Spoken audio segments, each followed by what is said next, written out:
पुढच्या आठवड्यामध्ये या संदर्भातला निर्णय होईल। आज चर्चा काय होते मलाही माहित नाही चर्चेचं, पण आपण सगळे आमदार एकत्र नवनियुक्त आमदार एकत्र बोलवण्याचा निर्णय प्रदेशाने घेतला, त्यामुळे सर्व आमदार आता उपस्थित आहेत। नेता निवडीचा निर्णय आज होणार नाहीये का? आता चर्चेमध्ये काय होतं मला माहित नाही, पण मी अंबादास दानवे यांनी म्हटलंय की स्वबळावर लढाईचं आमची अनेकांची इच्छा होती।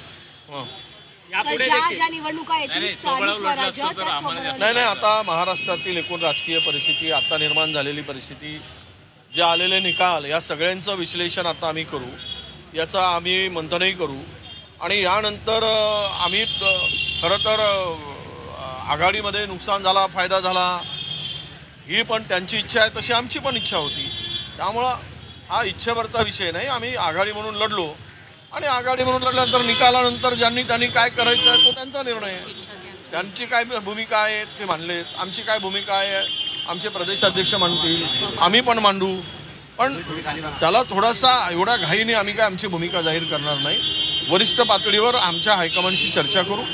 हायकमांडशी चर्चा झाल्यानंतर या संदर्भात काय भूमिका घ्यायची, आम्ही ही बाजू राज्यातील या सगळ्या राजकीय परिस्थिती संदर्भात चर्चा झाल्यानंतरच आम्ही तो निर्णय घेऊ। तुमच्या काही नेत्यांची अशी इच्छा होती का आपण पण सोबत लढायचं म्हणून काँग्रेसने?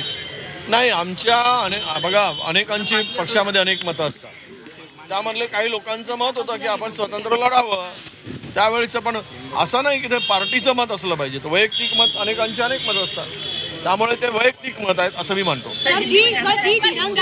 जी दिरंगाई जागा वाटपासंदर्भात झाली, कारण का गेले 2 ते 3 महिने निवडणुकीच्या आधी जागा वाटप झाली, याचा परिणाम दिसतोय का? जे आतले कल होते अंतर्गत ते पण समोर आले। हे बघा, या जर तरच्या गोष्टी आहेत, या मुळात ह्या निकाल जनतेचा आहे का, जनतेचा कौल आहे का, हा खरा प्रश्न पडतोय।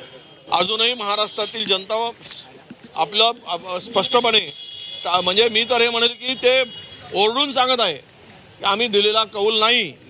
हा कोणाचा कौल आहे? हा ईव्हीएमचा कौल आहे का?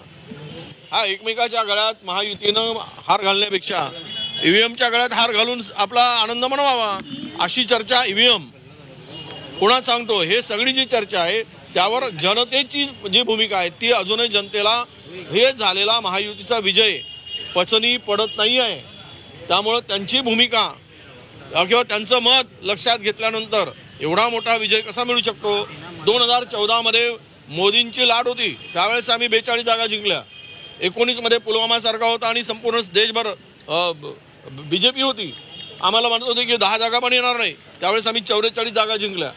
आणि आता जर आम्हाला 15 जागा 16 जागा जिंकत आलो आम्ही, यामध्ये अनेकांच्या संदर्भामधली जी काही संभ्रम आहे त्या संदर्भात चर्चा होईल। चर्चेमध्ये काय मत निघतंय त्यावर आम्ही पुढे बोलू।